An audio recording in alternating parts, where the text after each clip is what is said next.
Assalamualaikum warahmatullahi wabarakatuh. Perkenalkan,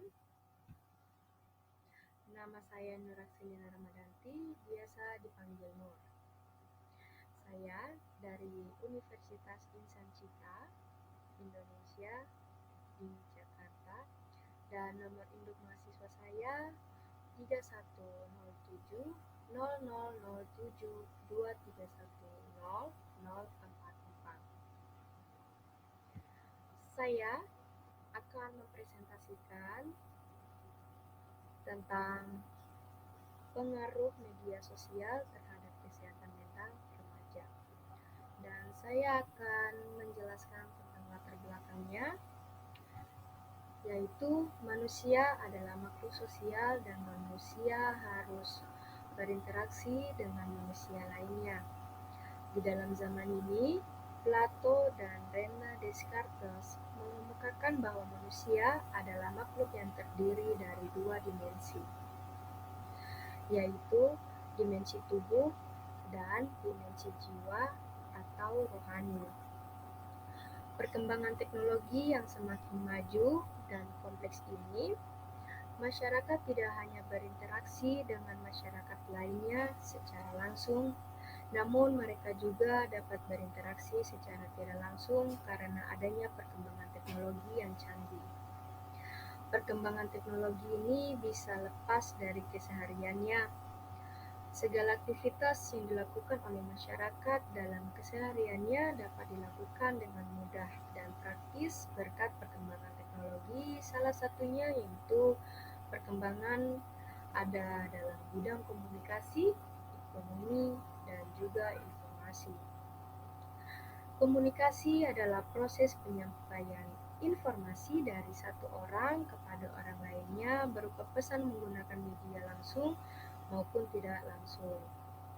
Menurut Imelda Rahma tahun 2021, komunikasi adalah proses penyampaian informasi dari satu orang kepada orang lainnya berupa pesan menggunakan media langsung maupun tidak langsung. Dengan menggunakan media ini, masyarakat khususnya remaja dapat mengekspresikan perasaannya dengan bebas. Mereka dapat membagikan kegiatan pribadinya seperti dalam bentuk foto atau video ke dalam ceritanya. Mereka juga dapat bebas mengutarakan pendapatnya melalui kolom komentar kepada pengguna lainnya. Para remaja yang menggunakan media sosial ini tentu saja memiliki dampak negatif pada kesehatan dan kehidupannya. Adapun dampak negatif yang dialami remaja antara lain, mereka kesusahan untuk melakukan aktivitas sosial secara langsung pada orang lain di dunia nyata, dikarenakan dirinya lebih tertarik dan sibuk dengan media sosialnya. Mereka juga lebih pendiam di situasi sosial, bahkan para remaja berkurang peduli dengan kejadian di lingkungan sekitar. Mereka cenderung mementingkan diri sendiri, intensitas belajar menjadi berkurang, pornografi dan kejahatan semakin marak terjadi melalui media sosial di kalangan remaja. Kecemasan atau anxiety dalam bahasa Inggris berasal dari bahasa Latin angustus yang berarti kaku dan angonchi yang berarti mencekik. Perasaan cemas, gelisah, dan takut adalah definisi dari kecemasan. Menurut Kapling, kecemasan adalah perasaan campuran berisikan ketakutan dan keprihatinan mengenai masa-masa mendatang tanpa sebab untuk ketakutan tersebut. Biasanya ketika seseorang mengalami kecemasan, maka akan mengalami keringat dingin dan jantung terasa berdebar-debar. Wah, itu sangat bahaya, teman-teman. Jadi, kita harus bisa mengontrol kecemasan. Apa ya? Oke, mari kita lanjut. Tapi benar loh, teman-teman. Seseorang yang mengalami kecemasan itu akan mengalami, bukan akan sih, dia kayak mengalami keringat dingin dan jantung terasa berdebar-debar gitu. Itu kalau ciri-ciri orang kecemasan. Tapi gimana ya? Tergantung orang. Tapi rata-ratanya sih hampir semua ya begitu. Terus lanjut, faktor-faktor eksternal yang ada di sekitar seseorang akan mempengaruhi kesehatan mentalnya. Lingkungan yang baik akan berdampak positif terhadap kesehatan mental masyarakat, sedangkan lingkungan yang buruk akan menyebabkan kesehatan mental yang memburuk. Penggunaan media sosial adalah salah satu faktor eksternal yang dapat mempengaruhi kesehatan mental seseorang. Kecemasan dapat muncul ketika kita menghadapi bahaya, baik nyata maupun tidak nyata, atau hanya khayalan belaka. Kecemasan yang dimaksud adalah kecemasan yang bermula dari keinginan seseorang yang tidak realitas untuk mengekspresikan diri dan mencapai kesempurnaan yang tidak mampu diwujudkannya sehingga mengganggu penggunanya. Jadi dampak positifnya itu di lingkungan yang baik. Terus ada juga kayak lingkungan, ini bukan lingkungan sih, kayak penggunaan media sosial. Terus kecemasan dapat muncul ketika,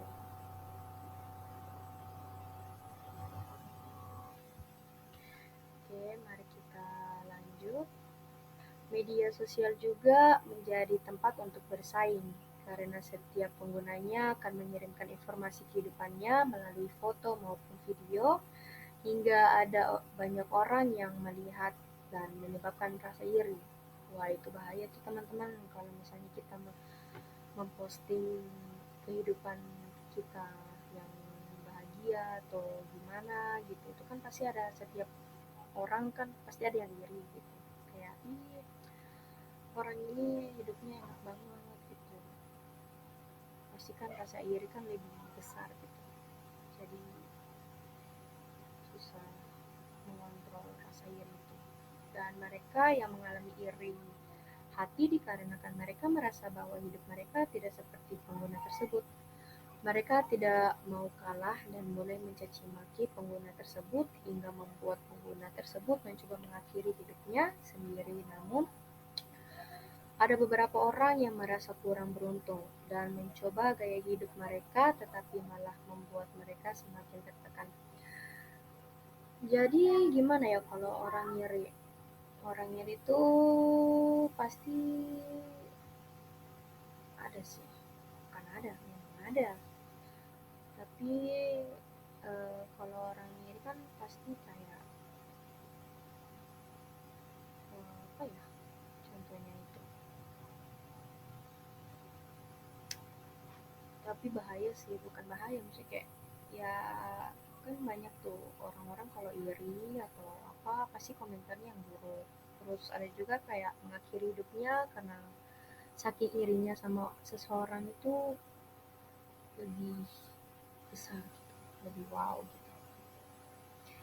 Terus kayak orang itu ingin merubah, apa ya, mencoba merubah gaya hidup baru seperti seseorang itu, tapi orang itu tidak bisa mengikuti seseorang yang dia iri. Ya, gimana ya? Tuh. Oke, kita lanjut. Ada banyak kejadian di luar sana di mana seseorang mengakhiri hidupnya dikarenakan mendapatkan cyberbullying atau bullying di media sosial. Mereka yang mengakhiri hidupnya berpikir bahwa tidak ada satu orang pun yang akan mendukung mereka.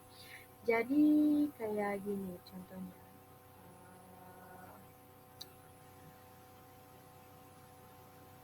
nih cewek selalu dibully secara langsung, ada juga dibully secara media sosial.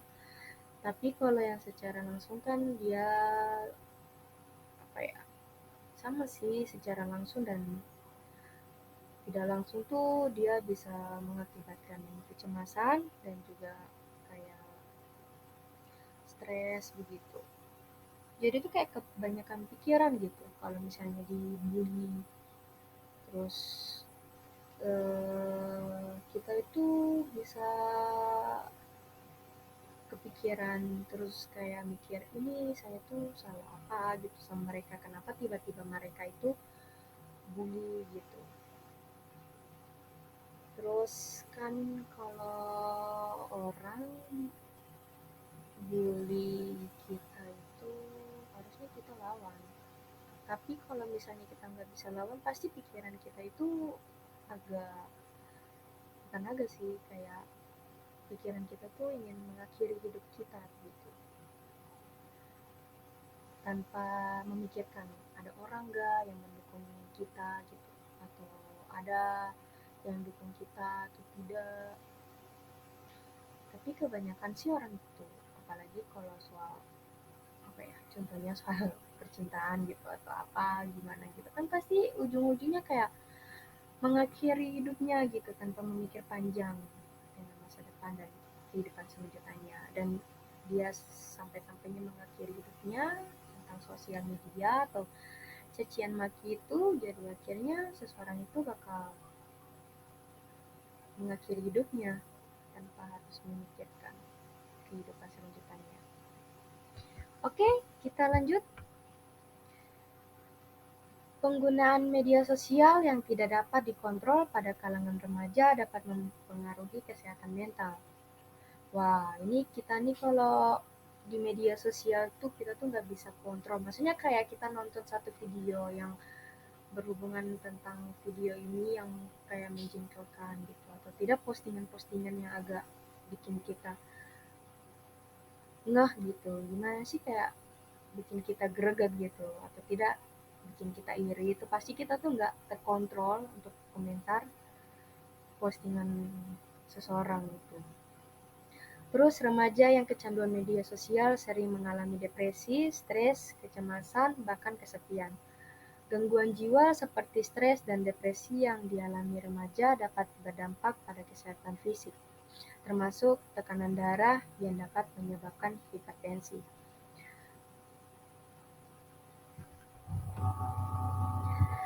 Kita lanjut, tujuannya yaitu media sosial merupakan sebuah sarana atau wadah digunakan untuk mempermudah interaksi di antara sesama pengguna dan mempunyai sifat komunikasi dua arah.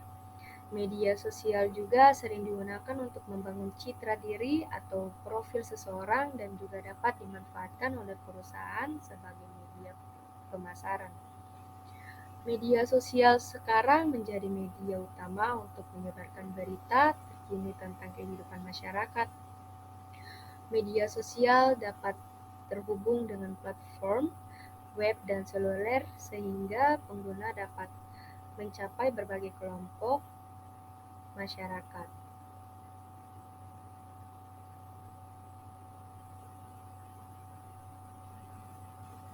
Termasuk terhubung dengan orang lain melalui aplikasi seperti Facebook, Twitter, Instagram, Telegram, Line, dan lainnya. Media sosial sekarang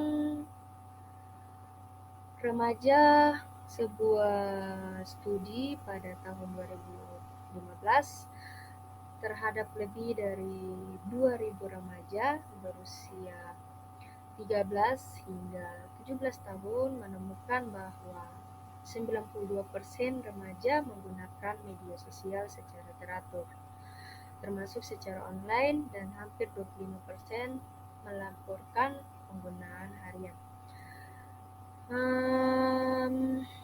Menyebarkan berita terkini itu ya ada juga kayak menyebarkan berita yang baik, ada juga yang menyebarkan berita yang buruk.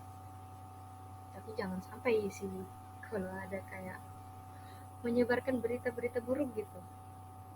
tapi apa ya, pasti ada sih, tapi nggak tahu pasti sih.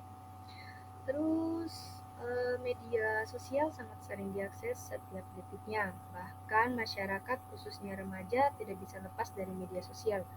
Menurut data yang dilansirkan oleh Prambors menyatakan media sosial yang paling populer di Indonesia adalah WhatsApp 92,1%, Instagram 86,5%, dan TikTok 70,8%. Wow, ternyata WhatsApp lebih banyak ya penggunanya ya. Karena kan WhatsApp kan untuk komunikasi gitu. Instagram juga sama sih untuk komunikasi, tapi lebih ke posting-posting gak sih? Posting-posting foto atau video atau tentang kehidupan. Nah, di situ kan mulai kayak komentar-komentar yang baik ataupun buruk. Terus kalau TikTok kan ya pasti para remaja kan pasti kayak buat konten-konten gitu, konten maupun konten game, konten masak, konten apa gitu, dance atau apa dan lain-lain. Terus lanjut, yang pertama itu memudahkan berinteraksi. Media sosial ini sangat memungkinkan masyarakat, khususnya remaja, untuk berhubungan dengan keluarga, teman, maupun rekan kerja secara tidak langsung.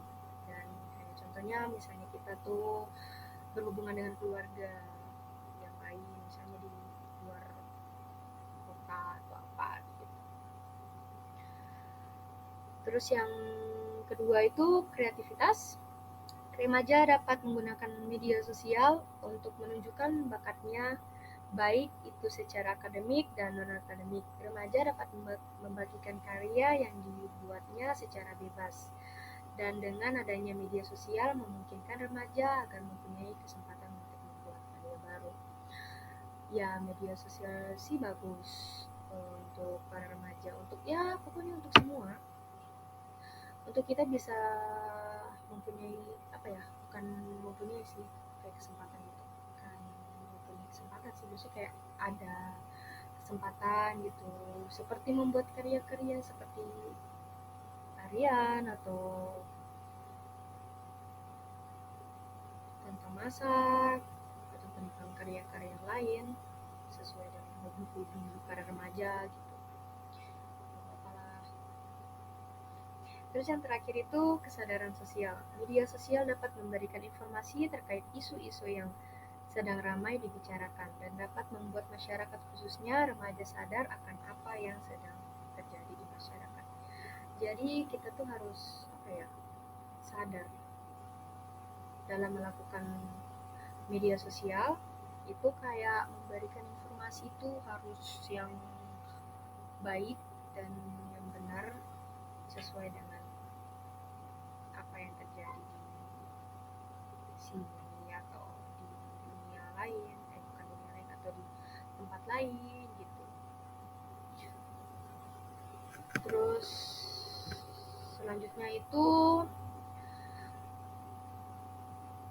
yang pertama, mengalami penyakit mental. Terlalu banyak waktu yang dihabiskan di media sosial dapat mengakibatkan penggunanya mengalami penyakit mental seperti depresi dan kecemasan dikarenakan adanya perbandingan sosial antara satu sama lain. Jadi tuh kita kalau terlalu apa ya, menghabiskan waktu di media sosial itu bisa mengakibatkan atau mengalami penyakit mental. Itu yang bahaya dari media sosial itu ya, karena komentar-komentar para seseorang, para orang-orang yang kayak menjelekan kita, caci maki kita, itu kan bisa membuat seseorang itu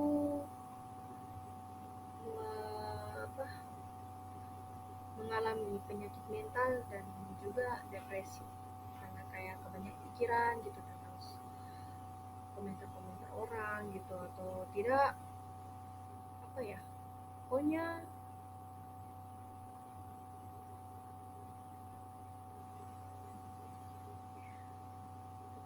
tentang sosial gitu. Selain itu sih yang saya tahu. Terus yang kedua itu cyberbullying. Media sosial adalah tempat untuk berekspresi dan tempat untuk mengeluarkan pendapat. Tapi ketika pendapat tidak diterima oleh publik, maka pengguna media sosial lainnya akan memberikan ujaran kebencian.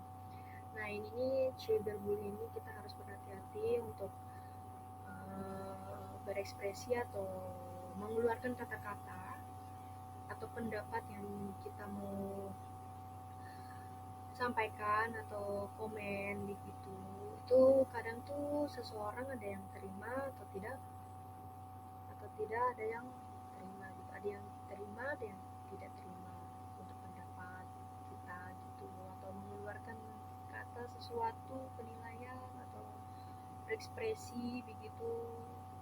Terus ada juga kayak kita tuh ingin berpendapat tapi pendapat kita tuh tidak disukai sama seseorang gitu, jadi ujung-ujungnya kita jadi dibenci sama orang itu. Jadi kita tuh harus berhati-hati gitu. Terus yang terakhir itu kurangnya privasi. Remaja seringkali tidak menyadari dampak jangka panjang dari bermain media sosial karena saat ini sangat mudah mencari privasi seseorang melalui media sosial. Kurangnya privasi ya. Kita kalau misalnya tidak privasi, diri kita tuh lebih mudah seseorang untuk mendapat informasi tentang kita. Kan zaman sekarang tuh media sosialnya sekarang tuh kan walaupun kita udah kasih privasi atau kurang privasi juga tetap akan ketahuan gitu. Bukan ketahuan sih, kayak mudah didapat. Tapi kalau kita privasi yang betul-betul privasi itu pasti kurang dikit kurang lebihnya itu kadang ada yang bisa tahu privasi kita, ada juga tidak. Terus yang selanjutnya yaitu analisa data.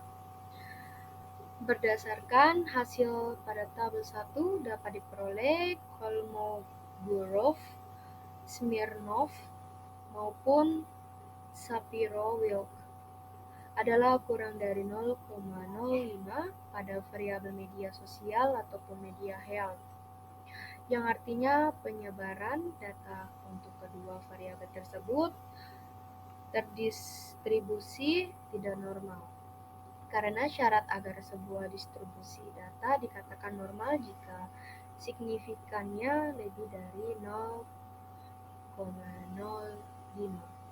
Sehingga penguji hipotesis penelitian ini akan menggunakan analisis data korelasi Rand-Spearman. Nah, ini test of normality yaitu Kolmogorov, Smirnov atau Shapiro. Ya, ini lebih banyak ke sosial media ya penggunanya. Terus mental healthy hampir sama banyaknya tapi lebih banyak media sosial. Tapi mental healthy ini dia yang signya itu 0,04, dan ini lebih tingginya statistik tuh lebih tinggi mental healthy itu 925 ya. Jadi itu kalau penyakit mental tuh kalian tuh harus hati-hati, bahaya. Apalagi kalau kita depresi, banyak pikiran gitu, itu bisa terjadinya kematian sih. Apa ya? Tidak bagus untuk kesehatan kita gitu. Terus analisis data yang kedua. Korelasi positif antara media sosial dan kesehatan jiwa dengan koefisien korelasi sebesar 0,190, nilai signifikansi atau SIG sebesar 0,056 menunjukkan bahwa koefisien korelasi tidak signifikan secara statistik pada taraf 0,05. Asumsi uji satu sisi. Ini berarti bahwa kami tidak dapat menyimpulkan dengan yakin bahwa kolerasi yang diamati bukan karena kebetulan acak. Kedua variabel ini, media sosial dan mental health, memiliki ukuran sampel 71 yang ditunjukkan oleh nilai N. Singkatnya, berdasarkan data yang diberikan, tampaknya ada korelasi positif yang lemah antara media sosial dan mental health, tetapi korelasi tersebut tidak signifikan secara statistik pada tingkat 0,05. Nah, ini tabelnya, teman-teman bisa melihatnya. Dan terakhir itu kesimpulan saya, yaitu di era digital telah terjadi perubahan besar dalam cara kita berinteraksi, bekerja, dan hidup sehari-hari. Mungkin teknologi menawarkan banyak manfaat, seperti kemudahan akses ke internet dan konektivitas global. Penggunaan teknologi yang berlebihan atau tidak sehat dapat membahayakan kesehatan jiwa kita. Yang terakhir itu, zaman sekarang teknologi merupakan hal yang penting dan tidak asing untuk generasi sekarang, khususnya tentang media sosial. Media sosial memiliki efek baik dan buruk. Diharapkan remaja bisa memanfaatkan teknologi ini dengan baik secara hati-hati. Harus hati-hati. Karena salah satu dampak negatifnya adalah berpengaruh pada kesehatan mental, karena setiap orang memiliki kelebihan dan kekurangannya masing-masing. Seperti generasi yang tangkap terhadap teknologi, kita harus percaya pada diri kita sendiri dan menghargai diri kita sendiri untuk menghindari efek negatif lainnya.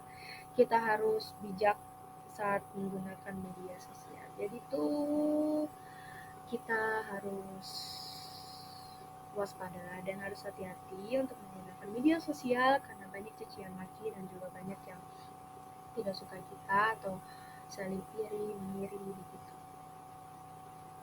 Dan itu juga bisa menjadi dampak negatif itu kalau misalnya mendapatkan komentar-komentar buruk atau saling iri mengiri mungkin. Terus ada juga dampak positif. Nah, jadi ini hasil presentasi saya hari ini, dan assalamualaikum warahmatullahi wabarakatuh. Terima kasih. Dadah.